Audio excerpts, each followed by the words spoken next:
विस्तृत बर्फीले क्षेत्र में एक पेंगुइन जिसका नाम पर्सी था, बर्फीले मैदान में चल रहा था। यह आर्कटिक का एक सामान्य दिन था, जहां ठंडी हवाएं बह रही थीं और बर्फ कमजोर सर्दियों की धूप में चमक रही थी। पर्सी अपनी यात्रा पर आगे बढ़ रहा था, तभी उसने कुछ असामान्य देखा। बर्फ के बीच में एक छोटा कांपता हुआ खरगोश बैठा था। जिज्ञासा से प्रेरित होकर पर्सी उस अपरिचित प्राणी के पास गया। उसने देखा, यह तो एक काले रंग का खरगोश है। पर्सी ने खरगोश से पूछा, हे, तुम यहाँ आर्कटिक में क्या कर रहे हो? यह स्थान तो खरगोश के लिए सामान्य जगह नहीं है ना? पर्सी के पूछने पर आशा के साथ खरगोश ने पर्सी को अपना परिचय दिया। ओह, तुम ठीक कह रहे हो। ये एरिया मेरे रहने लायक नहीं है। मैं रोलो हूँ और मैं यहाँ खो गया हूँ। मैं एक दूर के जंगल से आया हूँ और मुझे नहीं लगा था कि मैं इतनी ठंडी और विशाल जगह पर पहुँच जाऊंगा। तुमसे मिलकर अच्छा लगा रोलो। मैं पर्सी हूँ। तुम यहाँ कैसे आ गए? मैं कुछ दिलचस्प निशानों का पीछा कर रहा था और बहक गया। इससे पहले कि मुझे पता चलता, मैं खो गया और फिर एक तूफान आया। तब से मैं वापस जाने की कोशिश कर रहा हूँ। पर रोलो, ये तो काफी डरावना लगता है। आर्कटिक खरगोश के लिए कोई जगह नहीं है। तुम भाग्यशाली हो कि मैं तुम्हें मिला। क्यों ना तुम मेरे साथ मेरी कॉलोनी में चलो।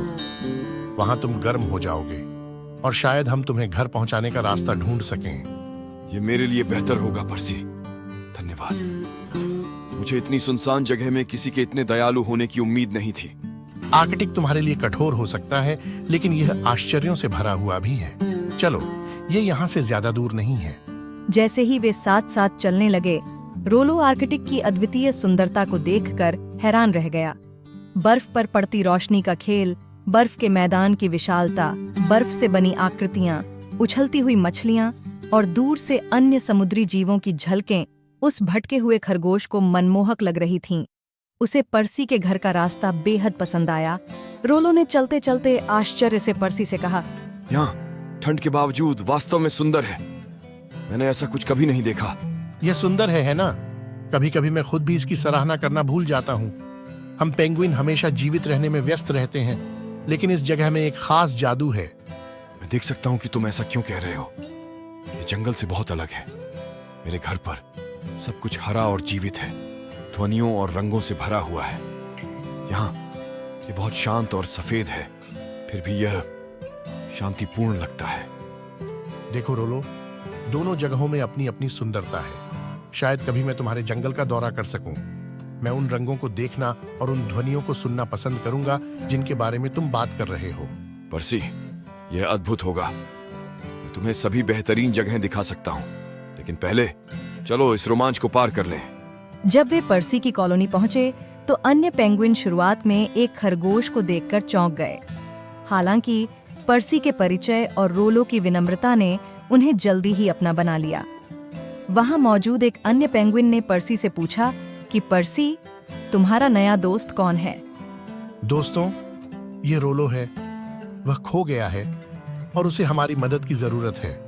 मैंने सोचा कि जब तक हम उसे घर पहुंचाने का रास्ता ढूंढ नहीं लेते, तब तक वह हमारे साथ रह सकता है। तभी एक छोटे से पेंगुइन ने खुशी से कहा, स्वागत है रोलो। पर्सी का कोई भी दोस्त हमारा दोस्त है। आप सभी का बहुत बहुत धन्यवाद। मुझे यहाँ इतनी दया की उम्मीद नहीं थी। मैं वास्तव में आभारी हूँ।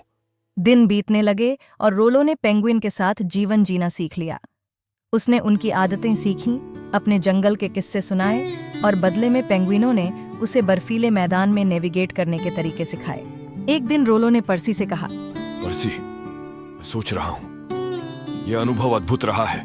मैंने तुम्हारी दुनिया के बारे में बहुत कुछ सीखा है और इससे मुझे यह समझने में मदद मिली है कि चाहे हम कितने भी अलग क्यों ना हो, हमेशा कुछ न कुछ सामान्य होता है। मैं भी ऐसा ही महसूस करता हूँ रोलो।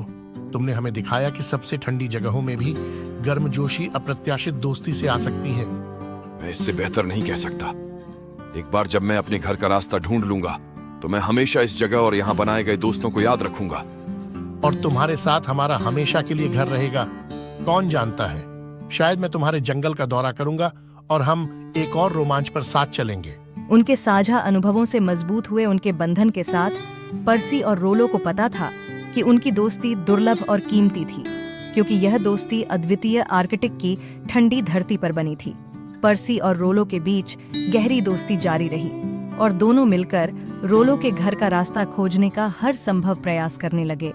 शायद उन्हें रास्ता मिल जाए तो पर्सी को भी एक रोमांचक सफर पर जाने का मौका मिले।